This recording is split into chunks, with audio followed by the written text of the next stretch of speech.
Hello everyone, Neofizz here, and welcome back to my Neofizz playing Minecraft on the Cobblecobble server series. And this is episode number 4. Episode 2 turned into a two-part episode, which made it episode 2 and 3, so now we're up to episode 4. And behind me you can see what was featured in episode 3, which was my big tree and potato farm. And after doing that and harvesting it a few times, I'm really wondering how crazy can Neofizz be to have such a gargantuan crazy farm of stuff that I could never possibly use. But it turns out that on the server I can sell the goods I get from that farm to make server money, which is useful to me. So even though I can't use all the wood and I can't eat all the potatoes, I can make money by selling my harvest. So that's a good reason to have it. But on with the episode. So here on episode 4, I've got something that I think I briefly showed you. I believe it was, I guess I left the door open. I briefly showed you back in episode 2, I believe. And we're going to revisit it because there's been some upgrades. So I love that piston there with the like I can take this and I just toss it and it falls in there, and then it's loaded with them in there. When I hit the pressure plate I get one back again, and that's just cool. I love it. I don't have to carry these mine carts with me all the time, so I can hop in, hit the button, and nothing happens. Yay! I must not have been in the right position. So let's just push it up against the wall like it should be. Get ourselves situated and hit it, and we're off there. Yeah, the minecart has to be right up against that back block or it doesn't work when you hit the button. So it works most of the time. So down here, normally I get to the end and there's a sharp right into taking me to my area, but here this has been changed a little bit, and I'll show you why. Here we've got a little bit of an angled run, and then it takes off again, and we finally make it to my drop off and Pez dispenser here. So that's when I hit the pressure plate, it goes back. We have one ready here. Okay, but what I really wanted to show you here is down here. So we've got this gate keeping it sealed off, and you can see, yes, it is locked, so only I and Pixelhead can get in here. And this used to be just a narrow mine track corridor here, but now it's been widened up because you can see we have here a testificate holding area, and this is for the purified zombies that we get from our zombie purifier here. And in here we can see we have a zombie. He needs to just die. There you go. So here we this is the zombie purifier that Pixelhead and I are using. Now he originally started the construction on it after seeing a video that Etho had done a few days ago. And in Etho's design, he's got it much more cramped and claustrophobic in here, and didn't create nearly as many spots. Now, Pixelhead's original design had 5 spots, and you can see here when you count that I've got 9 in here now. You be quiet. And because of the dimensions of spawnability of a spawner, allows me to go further out and make more spaces. So I modified this yesterday in order to maximize the spaces. Now we could put another space here and another space here, but the redstone gets just a little hairy and tight for that. So I thought, well, 9's more than enough spots, and it's better than the 5 that we originally had. So that's what I'm going with. Oh, looks like there was some food here I missed for my doggies that I don't have. So this is not my design, like I say. Etho did a video on this a few days ago, and he admitted that he got the idea from somebody else completely different, and I can't remember who he said he got the idea from. So sorry if I can't give credit to the original person that thought about this, but I'll admit that a lot of this design is mine in pixels and not entirely theirs. Now I watched Etho did another episode yesterday on this where he was trying to extract purified villagers, and I mean this was major episode derpiness on Etho's part. It was just hilariously derpy of Etho trying to get his villagers out of here successfully without having a lot of issues. And the reason why is you can't just put a piston under this half slab to retract it back and let the villagers out, because the redstone interferes. Now, it was actually Pixelhead's idea to use these levers, but his original configuration had them, I'll admit, not nearly as efficient. But I redesigned that a bit. But here, we'll take you back to the control area here and show you how this is laid out. So, up here is just like Etho had originally laid it out, where you got the redstone going up to the pistons all around. And down here you can see how that was done, because we've got the lamp that had the pressure plate on it. And let's go to one that actually got lit over here. Where was it? It's in the back? Yeah, okay, the one in the back. This one's simple to explain, even though we have a noisy zombie. So there's a pressure plate above that lamp, and when they spawn and push on that plate, it lights the lamp and lights the redstone.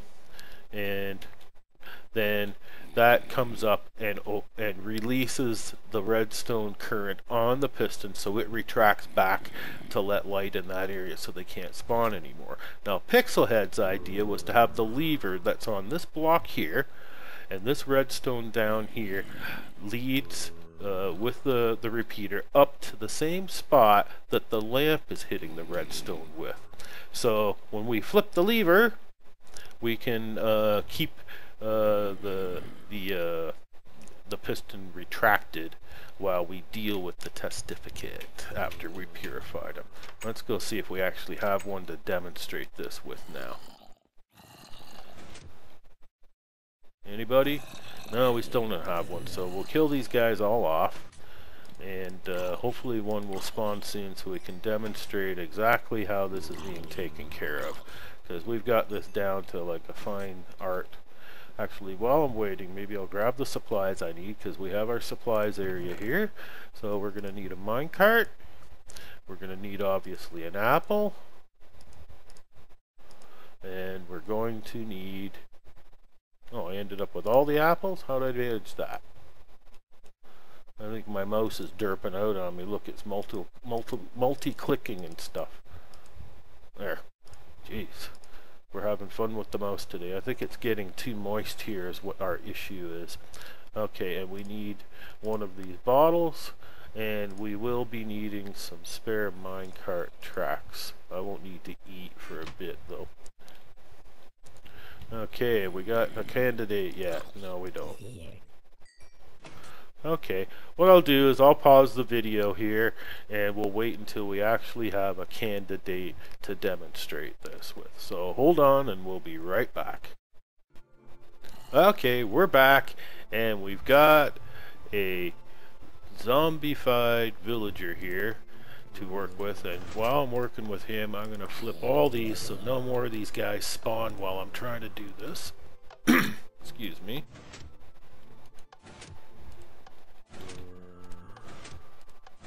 Because we don't want any interruptions.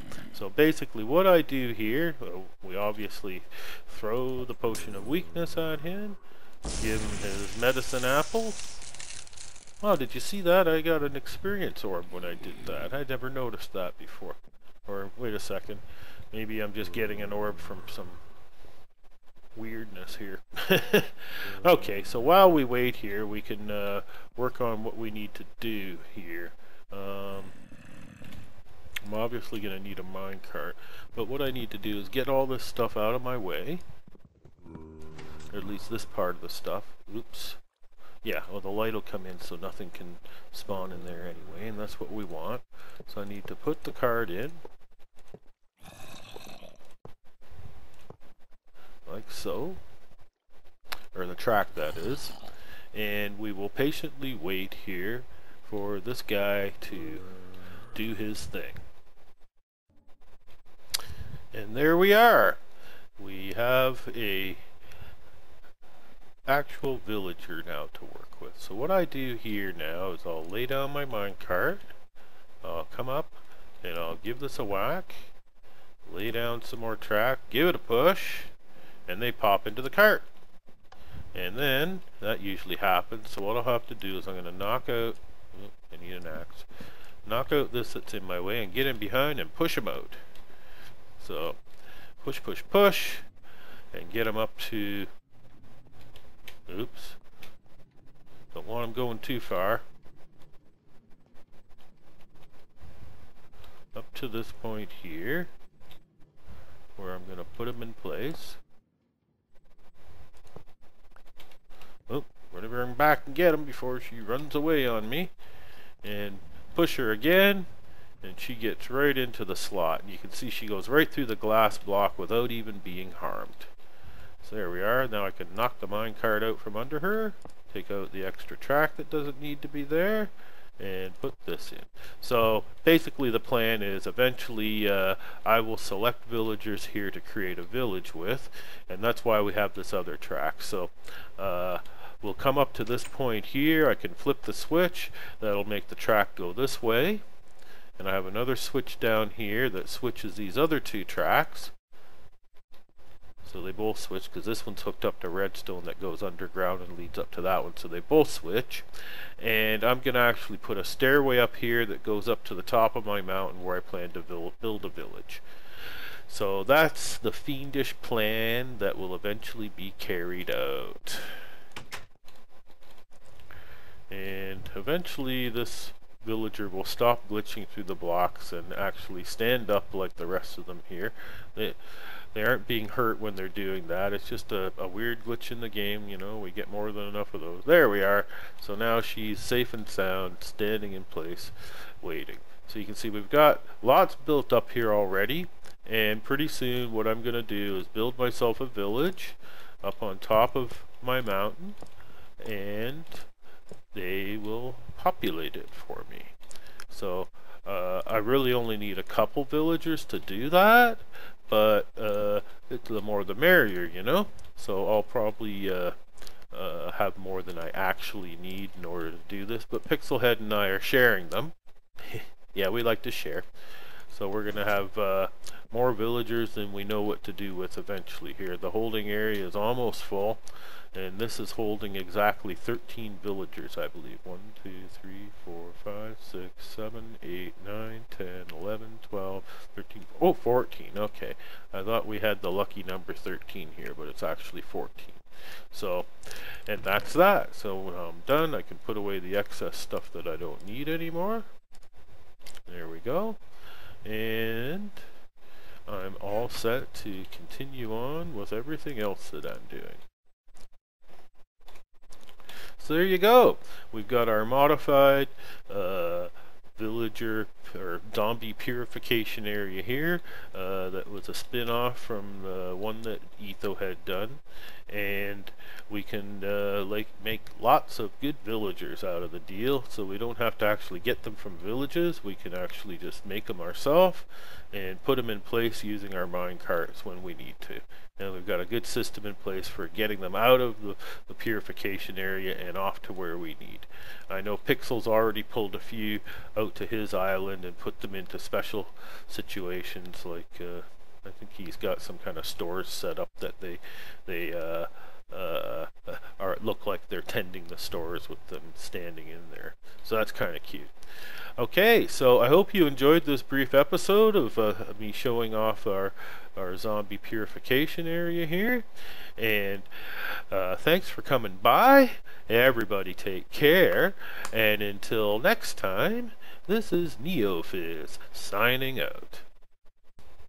Okay, one more change I made that I want to show you before I really end the episode is I've added a master piston override lever.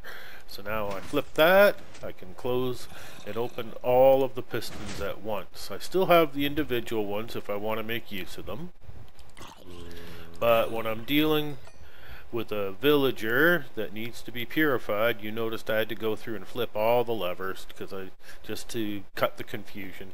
So now I can either hit this lever to open and close them all at once, or I can use the individual ones, and I'll very quickly show you the redstone change I made. So down here you can see that lever is right above this block, and the redstone's really simple. It just rides down, and I have repeaters hitting the blocks that are underneath all those individual levers. Now I tried doing a similar thing when I got to the end and found, we're going to have redstone conflicts. So that's why I ran this one path underneath here. That way I could just come from the other side, hit that one individually, hit this one individually, and hit this one individually without any of them. Now I have to have a repeater on every one of them, just so that when I do happen to use the individual levers, I don't have a backflow of current running to all the other ones. Because that's one nice thing about the repeater, is it also acts as a diode. So I can make current only run in one direction with it. So that's it. That's the major one additional extra feature I added to it that I think is really cool, and it's going to make things a lot easier. So there you go. That's the final revision to our zombie purifier. So take care, and we'll see you next time.